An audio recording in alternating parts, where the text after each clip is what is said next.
Good evening, and welcome to another installment of Fire and Ice. It's been way too long, way too long. We've been on vacation, I guess. I am the ice half of this podcast, and with me I have Mr. Fire, Andy Flint. How you doing? I think it's bigotry that makes me fire. No, it's probably because my last name's Flint. But I feel like it's a little bit because my hair is red, and I have a lot of it these days. So a little bit. Yeah, I got the wrong color hair for ice, but facial hair at least, right? But I got the last name, I guess. We'll go with that. All right, so we're gonna dive right in, right? And your boy is making big news. He's been making big news all offseason, but recently he went off in practice. And he sounds like, the junior high or maybe high school boy who doesn't know whether he wants to break up with his girlfriend or not. Oh, I want to be traded to this new flashy team in LA, red, white, and blue, yada, yada, yada. Oh, but I'm going to be in practice and I'm going to start cussing at you. You can't fucking win without me. What's he doing, man? What's your boy up to? I kind of like it. I don't know if it's because he's my boy. I think it is, Okay. I like Jimmy Butler, but I also like his attitude, though. I do like that attitude, and that's me, and you know me, and I like. Okay, I don't know if anybody watched the interview with Rachel Nichols tonight, which I feel like the whole display in practice was kind of a setup to that because it was scheduled. So it was almost like Jimmy Butler pulled the most savage move ever. He was like, well, I'm going to set up an interview and then I'm going to go roast these dudes at practice as much as possible. But, it's pretty clear he wants out.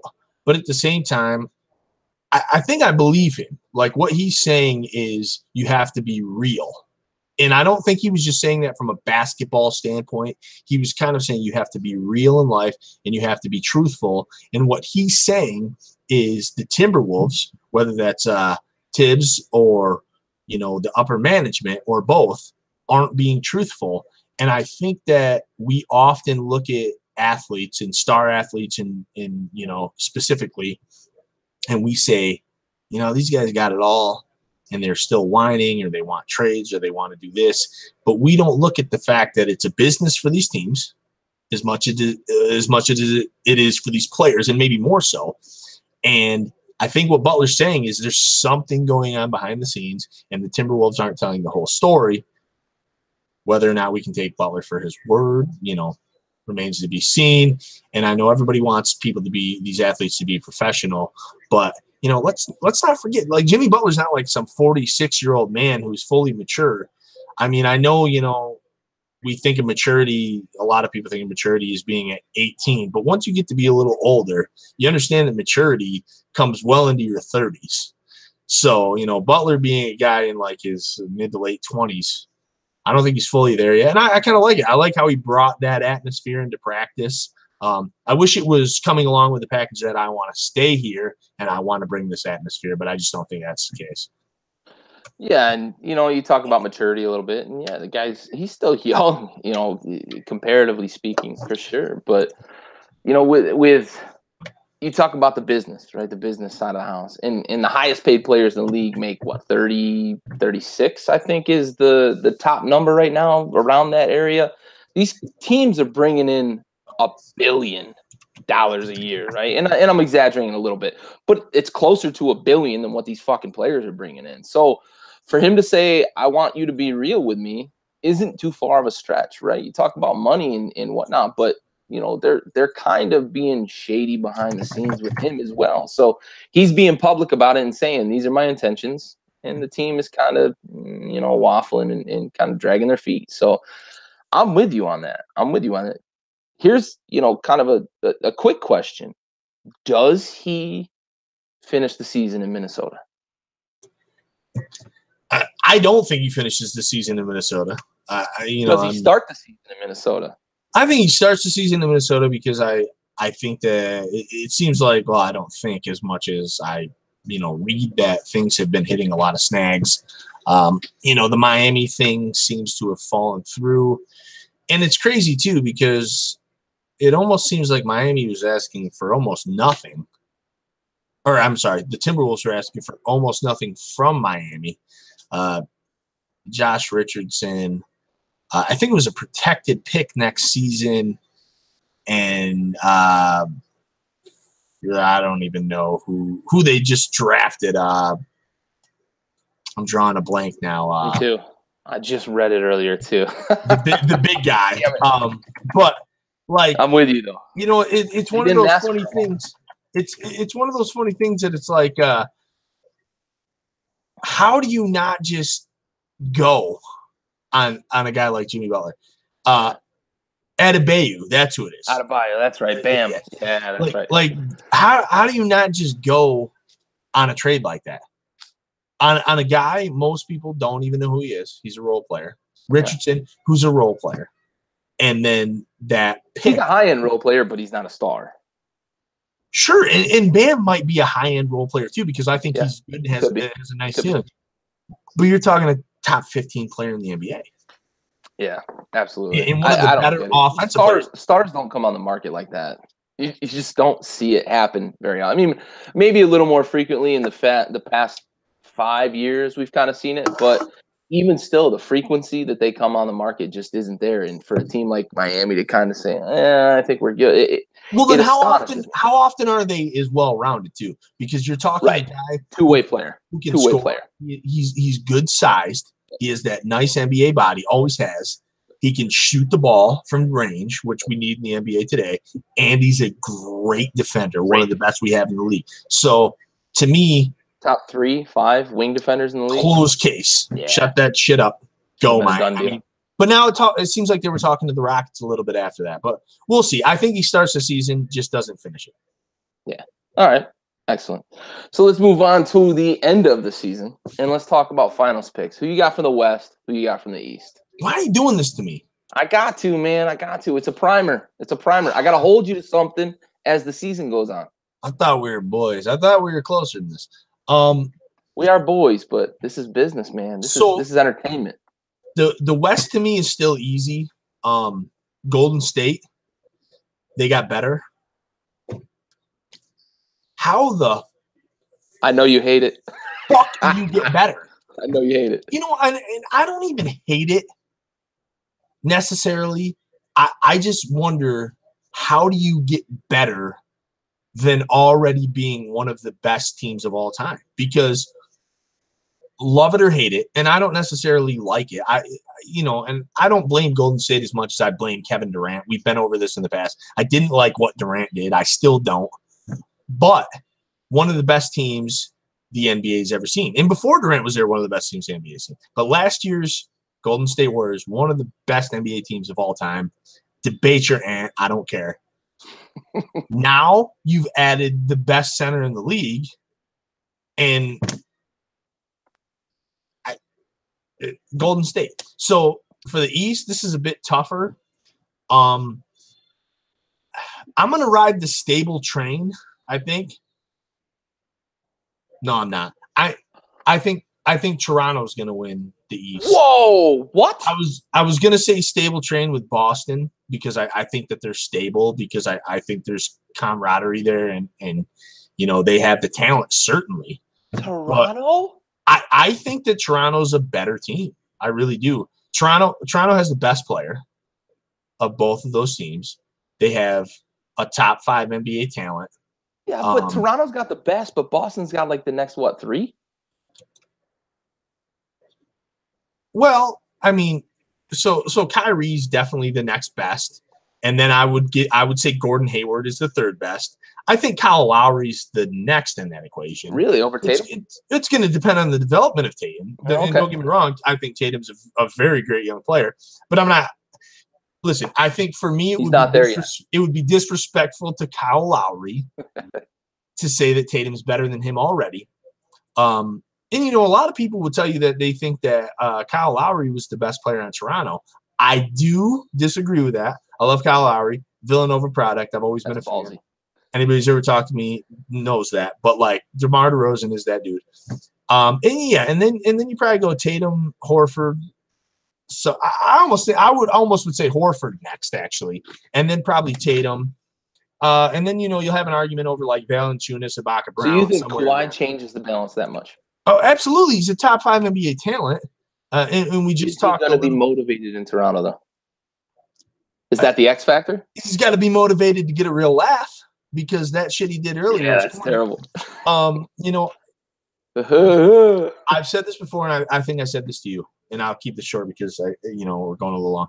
But Toronto, if they have nothing else besides Drake singing love songs, they have a culture, a basketball culture. They built this. This is one of the best basketball cultures in the NBA currently over the last 5 years. And I think when you roll out a starting five of Kyle Lowry, Danny Green, who remember came over in this first trade too, which I don't know how they managed to get Danny Green. Quietly. Danny Green's a phenomenal two things. Defender and a shooter. Yeah, he's a 3D That's what guy. You need in this league. Yep. And then you have Kawhi Leonard, top 5 NBA talent, Serge Ibaka, who's 3-and-D, and then you have Jonas Valanciunas, and one of the league's best young benches. So to me, no disrespect to Boston, because I think they're going to be great. I have to roll with Toronto. I do. I'm surprised. I thought you were going to either go Boston or Philly. I think Toronto, my opinion, is the third best team in that conference. But third, wow. I do. I think Philly's the competition for the season. We'll get to that a little later on, in our little quick hit later. But I guess I know your answer now. So,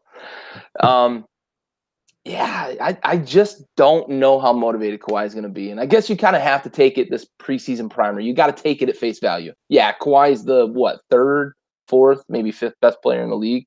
So, depending on where you slot everybody, but I guess he tips the scales in that much of a difference for you. And, I guess we just don't see necessarily eye to eye on that. I'm surprised. I'm surprised. I'm pleasantly surprised, but I'm surprised. So let's move on a little bit, since that was a dark horse pick that, at least from my opinion, that was kind of a dark horse pick. Who's your dark horse in the playoffs? Who's going to make it that shouldn't make it, or maybe isn't expected to make it? And who's going to go a little farther than maybe everybody thinks? This is one of those things that's kind of tough. I think, from whatever standpoint you're really working with. I think I'll start with who's going to make it that people might not necessarily think is going to make it. And I'm going to hate myself in the morning. I think Phoenix is going to make the playoffs in the West. And I think it's going to be like, I don't know how it's going to happen. I can't even construct it in my mind yet. I can't. How the hell did they fire their GM after he had that draft?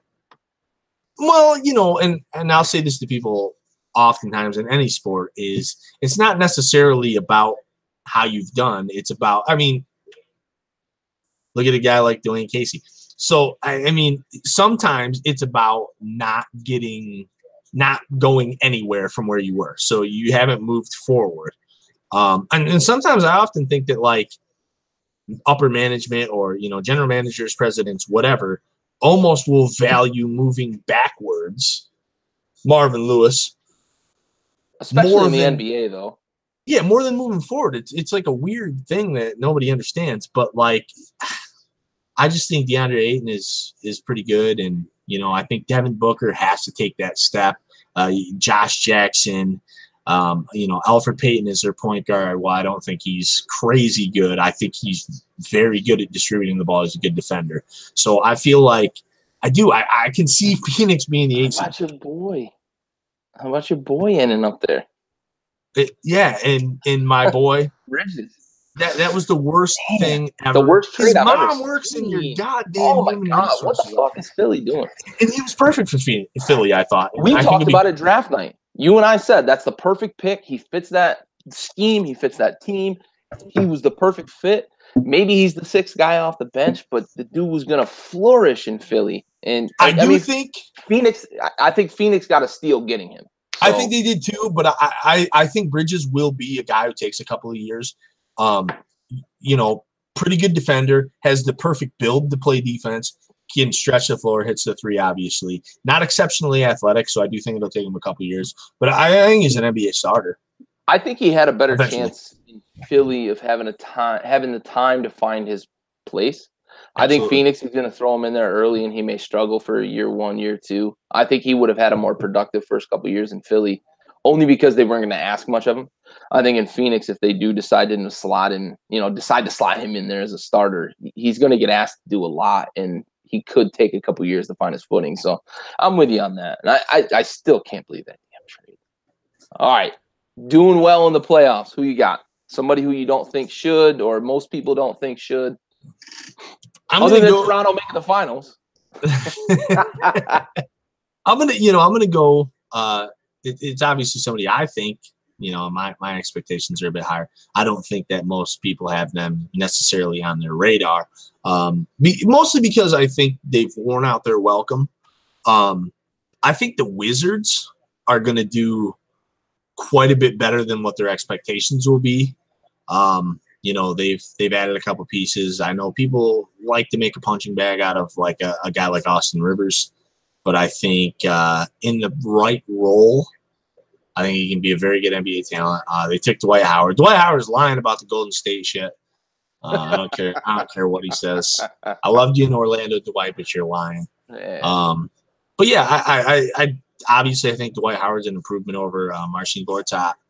And I do like the Austin Rivers development. I'd like to see where players like Kelly Oubre, Otto Porter keep going in their development. John Wall is obviously phenomenal. We've seen what Bradley Beal can do.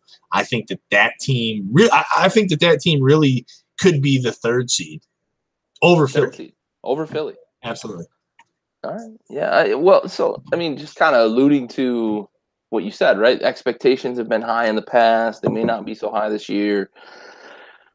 We saw there's kind of a trend, and I'm predicting a little bit, but we saw the Cats get over the hump. People didn't expect much from them. They won the cup. It's been 8-10 years that they've been top couple seeds, and everybody said, well, this is the year. And then finally this year they said, the Cats, they got in, and they don't look so good, and they ended up winning it, right? And they got over the hump. The Dodgers right now, I think, are in that same kind of catbird seat where expectations aren't as high. And I think the Dodgers have gotten hot at the right time, and they may win the World Series. So you could see something like that with the Wizards too, where expectations aren't real high. Maybe they get right at the right time, and they end up in maybe the 3 seed. Maybe you're right. Maybe they end up in the 4 seed, and they just get hot, and they knock off somebody they shouldn't have knocked off, right? So I definitely can see where you would go with that, because they did quietly acquire some talent. Plus, they've had some talent on that roster. John Wall's got to stay healthy, though. I think a big part. Well, obviously, John Wall needs to stay healthy. I think you could find yourself in a scenario. I'm not saying it's necessarily going to happen, but I think you'd find yourself in a scenario where, surprise, the Washington Wizards are playing in the conference finals. I don't think it's that far-fetched. I mean, I think we saw how Philly handled the playoffs last year. It wasn't exceptional. I do think they're a very talented team, and I think they move a step forward this year. Boston, obviously, if they can be healthy with Kyrie and Hayward, they're studs. Toronto, I've made my feelings known. But I do think the Wizards are kind of that dark horse who could just consistently be good enough, and they play good defense to just get there. Excellent. All right, so we're going to close out with some rapid fire. This is all you. I'm going to ask the question. You're going to give a quick answer. 10 seconds, maybe? All right. Buy or sell? Buy or sell? You ready? I forget some of the questions, but I'm ready. We're going to get there. All right. Buy or sell? In the East, it's Celtics and everybody else. So. I'm selling the shit out of that. We know this. I know. I shouldn't even ask that. We prepped it before the show. I had to ask it. It was kind of obligatory, right? Obligatory. All right. So, Western Conference, shifting coasts. Lakers, Dubs, finals. I'm selling. Okay. I think it's Houston. I think it's Houston Dubs. Okay. Houston Dubs. All right. So, Houston, Lakers, Houston knock off the Lakers? Or is the Lakers ain't the 3 seed? Listen, I think LeBron's going to do phenomenal things, especially with the young legs. I think that's what he's needed. But I can't, man. I mean, if anybody can do it, it's LeBron. I mean, he's been to like 405 finals conference finals in a row. But I think this is the year all that ends. I think that I think it's 3 rebuilding, seed, and I 4 think he seed, knows that, 5 and that's seed. why No, he he signed a does. That's 3-year why he signed contract. 4 years. Or 4 Absolutely. years, 4 years, 4 years. Yeah, for sure. I heard somebody the other day, and I'll keep this short, but I heard somebody the other day say LeBron threw an alley-oop to Brandon Ingram, and that's why LeBron's going to make the conference finals. That's retarded. That's retarded, right? Young legs, fine. Don't get stupid, right? Oh, yeah, Brandon Ingram can dunk. Congratulations. Also, the earth is round. It is round. It is not flat for all you fuckheads out there. All right. Buy or sell. Jason Tatum, better than Ben Simmons.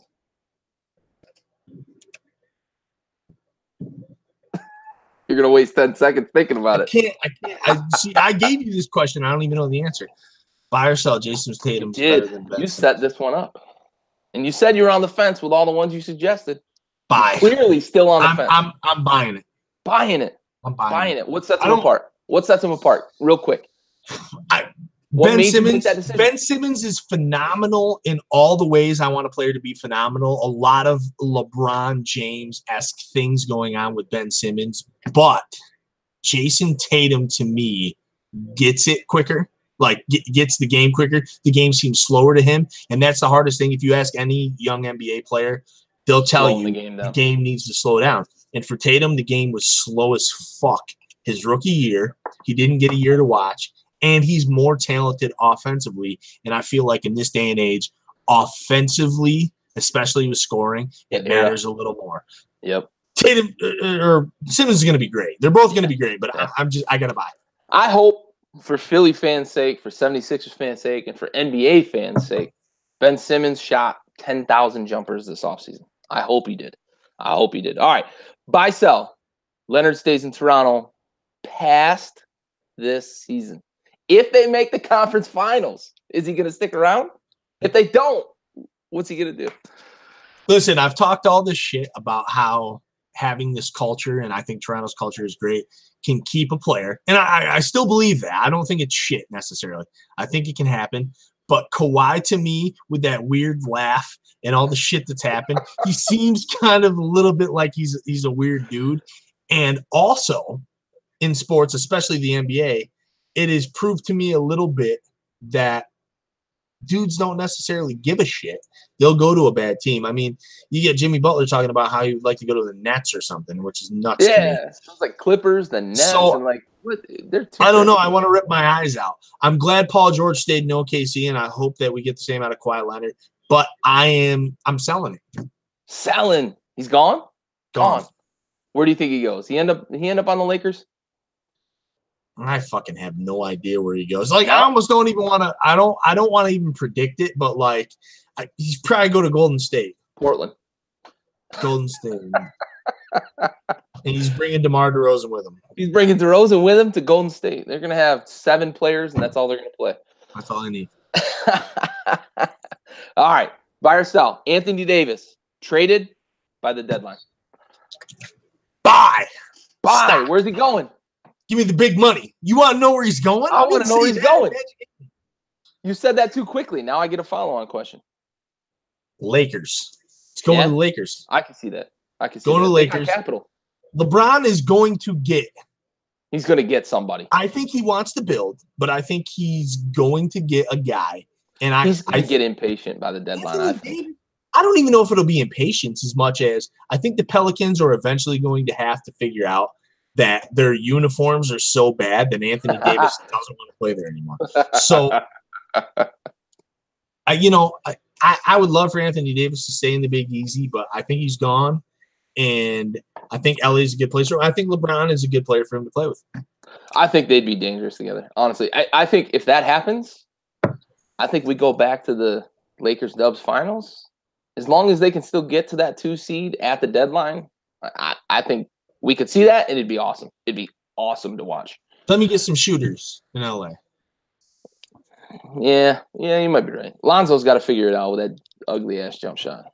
Ugly-ass jump. Yeah, it's terrible. Looks like he's trying to throw a fat chick over a barn. All right, moving on to buy or sell. DeAndre Ayton, best big in the league in 3 years. Is he better than Anthony Davis? Boogie? Are we counting Durant as a big? I'm not counting Durant as a big, and I gave this question to you. I'm definitely counting I'll give you Davis. that. He's a counting wing. Boogie. Durant's a wing. We'll say that. I'm good with that. I'm counting, a lot of these. Joel Embiid obviously goes into that segment. There's some other talented young guys that were drafted recently. Atop the pile in 3 years. And I gave you this because I'm super torn on it. But like, have you watched this guy play? No. I don't often agree with Charles Barkley. Like, I didn't love him last year. I'll be honest. I didn't love him last year in college, and I think he wasn't motivated. I feel like agreeing with Charles Barkley is like getting hammered off Schlitz and playing 9 holes with John Daly for money. But it just doesn't make sense. I think he's I think I'm buying. And I hate that I'm buying. And honestly, I didn't even love Ayton out of the draft. Like, I liked him, and I thought he was good. But I'm with you. Like, I didn't think he should have been the number 1 pick. Like, he's fucking so smooth. He's a different breed. If you look at Anthony Davis, okay, a guy like Anthony Davis who is super transcendent and he plays so like he shoots the ball well, he can shoot from range. He's not as smooth as Ayton. No. Like, I've never seen Ayton a guy doesn't look like he's laboring to move on the floor like a lot of bigs do. But he's so smooth. If you see his jumper, like, he gets it, he shoots it from anywhere. He doesn't give a shit. I'm buying. I think Ayton's going to be the best big man in the league in 3 years. All right. Shout out to Chuck. God, I hate it. Watch our podcast, Chuck. All right. Buy or sell. And this is kind of an over-under. 1 month. You get 1 month before Hawks fans are calling for Trae Young's head. I buy that they're calling for his head. Yeah. In a month or less. Yeah. Because it's going to have a lot to do with and actually when I gave you these, this was the one I was the most sure about. But that's a bad team. And we're saying this on the heels of him tonight making like a squishing a 35-40 footer. He crushed like nearly a half-court shot to beat the Spurs in preseason. Yeah. But he's got range, and I think the kid's going to be good. But I think what's going to happen is going to take more time than Luka Doncic does, and that's going to be the backbreaker because of the trade. They traded Luka, yeah. So yeah, I think that's what he's going to be judged on, and I think Hawks fans are getting impatient because the Hawks, a few years ago, they had this nice little run when they had like Josh Smith and Horford, Joe Johnson, Jamal Crawford, players like that, Jeff Teague. They were the one seed. They're making the playoffs, yeah. They were getting in there. They weren't doing anything, but they were getting in there. Yeah. And they maybe win a game, win the first round. So now it's stale, and I think they're expecting things. Trae Young's going to be good. I really like Trae Young. You think I wish he wasn't balding already at his age, but I like him, and I think he's going to be good. I would claim steroids, but the dude's a $110 soaking wet. Exactly. And I think he's the perfect player for this era because he can shoot the ball. He has that unlimited confidence. He's got pretty good handles, too. He can get around. The reason he gets compared to Curry, and I think the smart reason you would compare him to Curry, isn't because he's like Curry necessarily. It's because he has similar traits to Curry. Yeah. And by that, I mean he handles the ball as a point guard, and he can shoot the rock from almost anywhere. Yeah. He's not like Curry. Their games aren't similar. No. But their games Curry's flashy. Are handled the same way, if you understand what I mean by that. For sure. And they're obviously way different size too. Steph Curry's like 6'3", Burke's like 5'1". So I mean, I just think if you look at the results, like Burke can get you buckets and he can handle the rock. Or I'm sorry, Trey Burke. Remember that dude? Michigan? He was a stud at Michigan. Flamed out Utah, and then where is he now? I think he died. I had him on my roster once on NBA 2K. Did you get a bonus for death? Yeah, I think that's where the comparisons come with Curry and Young is they can get you, they can play the position similarly but completely differently. I agree with you. It's we love to make these comparisons, and it's always been, who's the next Jordan or who's the next Kobe. And as soon as LeBron retires, it's going to be who's the next LeBron. And before Jordan, it was Bird, it was Magic, it was, all the greats. Who's the next? Who's the next? Who's the next? And the recency bias says a guy that can shoot from anywhere in the gym is a Steph Curry kind of mimic or clone or whatever you want to call it. So I'm with you on that. And there's a big, reason why they get compared, but I think it's unfair to Trae Young. I've got one off the books, buy or sell, that came to me last minute. I'm putting you on the spot. Buy or sell, the Spurs make the playoffs. DeJounte Murray just went down. This is why it came up to me. I buy. You think so? You think they get in 8, 7? I think they get it done. Again, I think very highly of DeMar DeRozan. I think even higher. I think DeRozan's one of those players in the league. I used to watch Rudy Gay. You watch Rudy Gay for a while, and he didn't really get better for like 3 years in his prime, and then he started getting hurt, so that kind of flushed down the thought. DeMar DeRozan has gotten better. He's more efficient. His assists have went up, and he's just become a better player. He's better too. He shoots the three a little better. He's still not like a proficient. Not a great shooter, no, but it's predominantly from mid range. He's got a lot of the Kobe moves and stuff like that. But yeah, I do. For some reason, I just think they do, and it's going to be packed at this point. I'm telling you, everybody gets in. I've already essentially picked Houston, LA, Golden State, Phoenix, and now. You picked 11 Western Conference teams. So I have 5 locks. So we need to hurry up and get to this 1 through 16 thing. We do. Yeah, we do. Let's go. I want to be there. We're going to talk about that later in the season. We're going to keep that one tabulated because I want to talk about how we make that work. All right. So, quick little salute to service. Then we'll do our adios. Tonight's salute to service is Master Sergeant Christopher Raguso, 39 years old, Commack, New York, died March 15th when an HH-60 Pave Hawk helicopter crashed. He was part of the 106th Rescue Wing, New York National Guard.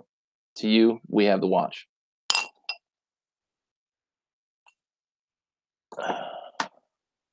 All right, last call. What do you got on the way out? The season snuck up on me this year. It did. Usually, you guys are starting around Halloween. You got a little slick with me, Adam Silver. I don't know what's going on. Starting the 16th. I can't wait. I mean, I'm excited. To me, the first couple weeks of the season are, just as good as the playoffs, I will say. I really love when basketball is back in full swing and I'm watching like 8 different channels. But let's go Magic? Question mark. I am Ron Burgundy. All right. So, on behalf of Andy Flint, the fire half of this combo, this has been the Fire and Ice podcast, a presentation brought to you by Backyard Sports Media. Over and out.